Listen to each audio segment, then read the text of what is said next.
Hello students, आज हम कर रहे हैं इलेक्ट्रिक फ्यूज़। इलेक्ट्रिक फ्यूज़ क्या होता है? ये एक सेफ्टी डिवाइस है that breaks the electric circuit when there is an excessive flow of current in the circuit. यानी जब हमारे घर में बहुत ज़्यादा या एक्सेसिव करंट का फ्लो ना शुरू हो जाता है, ज़्यादा लाइट आ जाती है, तब वह जो वायर होता है फ्यूज़ वह ब्रेक हो जाता है, टूट जाता है, जिससे हमारे घर में जितने भी इलेक्ट्रिक अप्लायंस है वो सारे के सारे जलने से बच जाते हैं। यह फ्यूज़ वायर ऐसे धातु यानी कि मेटल का होता है जिसका मेल्टिंग पॉइंट बिल्कुल कम होता है और वो जल्दी ज़्यादा जैसे इलेक्ट्रिसिटी आएगी वह गर्म होके टूट जाएगा। इसलिए इसको हम टिन या कॉपर का जो अलॉय होते हैं उसका फ्यूज़ वायर यूज़ करते हैं। आजकल जो फ्यूज़ वायर की जगह है एक एमसीबी यूज हो रही है। आपको जो ये डायग्राम में दिखाई दे रही है ये भी सेम ऐसे ही काम करती है, लेकिन इसमें सिर्फ इतना फ़र्क है कि यहाँ पे जो फ्यूज़ वायर जो ब्रेक होता था जिसको हमें चेंज करना पड़ रहा था, वो एमसीबी में जो ये आपको बटन दिखाई दे रहे हैं, जैसे ही लाइट ज़्यादा आएगी यह वह बटन नीचे की तरफ हो जाएगी यानी ऑफ हो जाएंगे। और जब लाइट ठीक करनी है या फिर हमारी ज़्यादा इलेक्ट्रिसिटी है उसको हम चेक करेंगे तो उसको मैनेज करके फिर इसको ऑन कर देते हैं, जिससे कि लाइट ऑन हो जाती है यानी स्टार्ट हो जाती है हमारे घर में। यह मैग्नेटिक इफेक्ट ऑफ करंट के ऊपर काम करता है, न कि हीटिंग इफेक्ट ऑफ करंट पर काम करता है। लेकिन electric fuse heating effect of current पे काम कर रहा था क्योंकि वह गर्म हो रहा था, लेकिन ये क्या है, मैग्नेटिक प्रॉपर्टी की वजह से है, मैग्नेटिक प्रॉपर्टी पे काम करता है।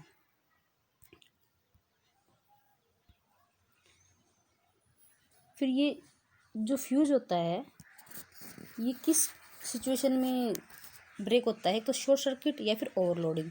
शॉर्ट सर्किट कब होती है? हमारे जितने भी वायर होते हैं, हम घर में इलेक्ट्रिसिटी यूज़ कर रहे हैं उसमें 3 तरह के वायर होते हैं, लिव वायर, न्यूट्रल वायर और अर्थ वायर। जैसे ही एकदम से करंट फ्लो हो रहा है लेकिन कभी लिव वायर और न्यूट्रल वायर है, जब ये दोनों एक दूसरे के साथ टच हो जाते हैं तो शॉर्ट सर्किट हो जाता है। इसकी वजह से आग भी लग सकती है, जो इलेक्ट्रिकल अप्लायंस होती है वो जल भी सकती है। ओवरलोडिंग। ओवरलोडिंग का मतलब जब हम किसी एक सॉकेट के अंदर बहुत सारे स्विचेस लगा देते हैं और बहुत सारे इलेक्ट्रिक अप्लायंस स्टार्ट कर देते हैं, तो उस समय ज़्यादा ओवरलोडिंग होने की वजह से हमारा फ्यूज़ ब्रेक भी हो जाता है और कई बार इससे आग भी लग जाती है। नेक्स्ट है मैग्नेटिक इफेक्ट ऑफ करंट। यानी कि जब हम इलेक्ट्रिसिटी पास करते हैं वायर के अंदर से, जैसे करंट पास हो रहा है तो इलेक्ट्रिसिटी तो पास हो ही रही है, लेकिन उसके साथ साथ उसके चारों तरफ एक मैग्नेटिक इफेक्ट भी आ जाता है।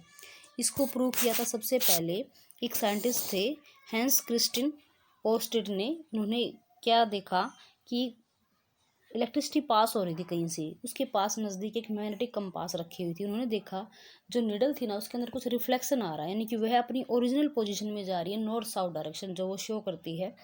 फिर उन्होंने एक एक्सपेरिमेंट किया और एक ऐसे सर्किट बनाया, और उस सर्किट में जो एक वायर लिया था, एक बैटरी ली है और स्विच ऑन ऑफ के लिए लिया है, और जो वायर था ना उसके पास उन्होंने एक कंपास निडल रख दिया। जैसे यहाँ से ये जो स्विच ऑफ था तब तक जो निडल थी वो सेम एज इट इज़ रही, लेकिन जैसे ही इसने करंट पास कर दिया ऑन होने के बाद, जो अपनी एक्चुअल पोजीशन थी निडल अपनी उस पोजीशन में चली गई, यानी कि साउथ और नॉर्थ डायरेक्शन को शो करती है हमेशा, यह उस पोजीशन में आ गई। इससे यह सिद्ध होता है कि जब हम इलेक्ट्रिक करंट किसी भी वायर में या इंस्ट्रूमेंट में चलाते हैं तो हमारे पास मैग्नेटिक इफेक्ट ऑफ करंट भी प्रोड्यूस हो जाता है। इलेक्ट्रोमैग्नेट। इलेक्ट्रोमैग्नेट कैसे बनाते हैं? जब किसी सर्किट में से करंट पास हो रहा है तो हम उसमें अगर कोई आयरन रोड या कोई कील लगा देते हैं, जितनी हम वो कोयल लगाएंगे उतना ज़्यादा स्ट्रॉन्ग हमें चार्ज देना पड़ेगा। तो कुछ समय बाद वो आयरन जो नेल है या फिर जो रोड लगा रहे हैं वो मैग्नेटाइज हो जाती है। इस प्रोसेस को इलेक्ट्रोमैग्नेट कहते हैं। यानी कि an electromagnet is a magnetic consist of a coil of an insulated copper wire wound around a soft iron rod that is magnetized only when electric current is passed through the coil। यानी कोई भी road होगी जो iron rod है वो magnetise हो जाएगी जब उसके अंदर से इलेक्ट्रिक करंट पास करते हैं। तो मैग्नेटिक ग्रिपर ऑफ रोबोट ये इसी के ऊपर बेस्ड बनाए गए हैं।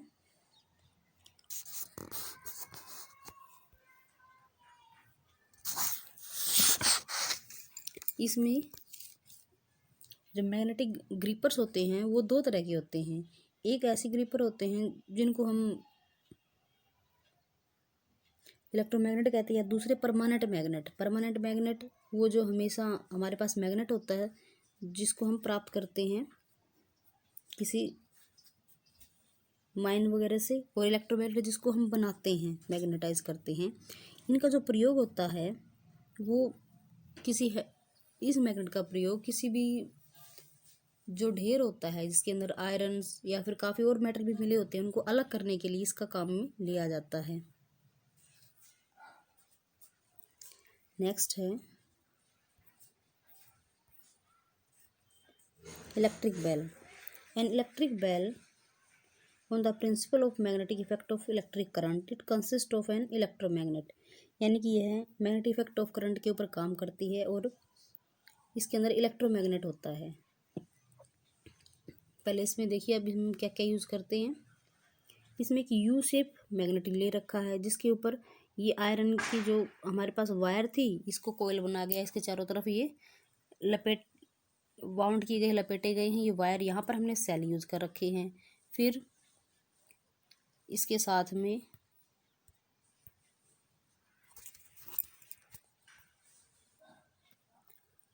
एक मैग्नेट के पास ही आपको आयरन स्ट्रिप दिख रही है, इसको हम आयरन बार बोल सकते हैं या फिर आर्मेचर।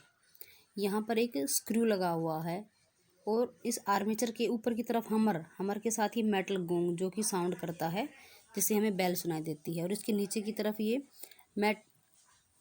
मेटल की ब्रैकेट्स होती है जिसके अंदर इस आयरन जो हमारे पास आयरन बार थी, आर्मेचर था, इसको रखने के लिए स्टैंड बनाया गया है।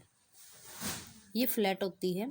अब ये वर्क कैसे करते हैं, जैसे यहाँ से करंट फ्लो हो रहा है, यहाँ बैटरी में से करंट जाएगा, यहाँ से हमने स्विच ऑन कर दिया तो ये यहाँ पर स्क्रू से क्या हो जाएगा, ये यहाँ पे चार्ज आने के बाद ये मैग्नेटाइज हो जाएगी।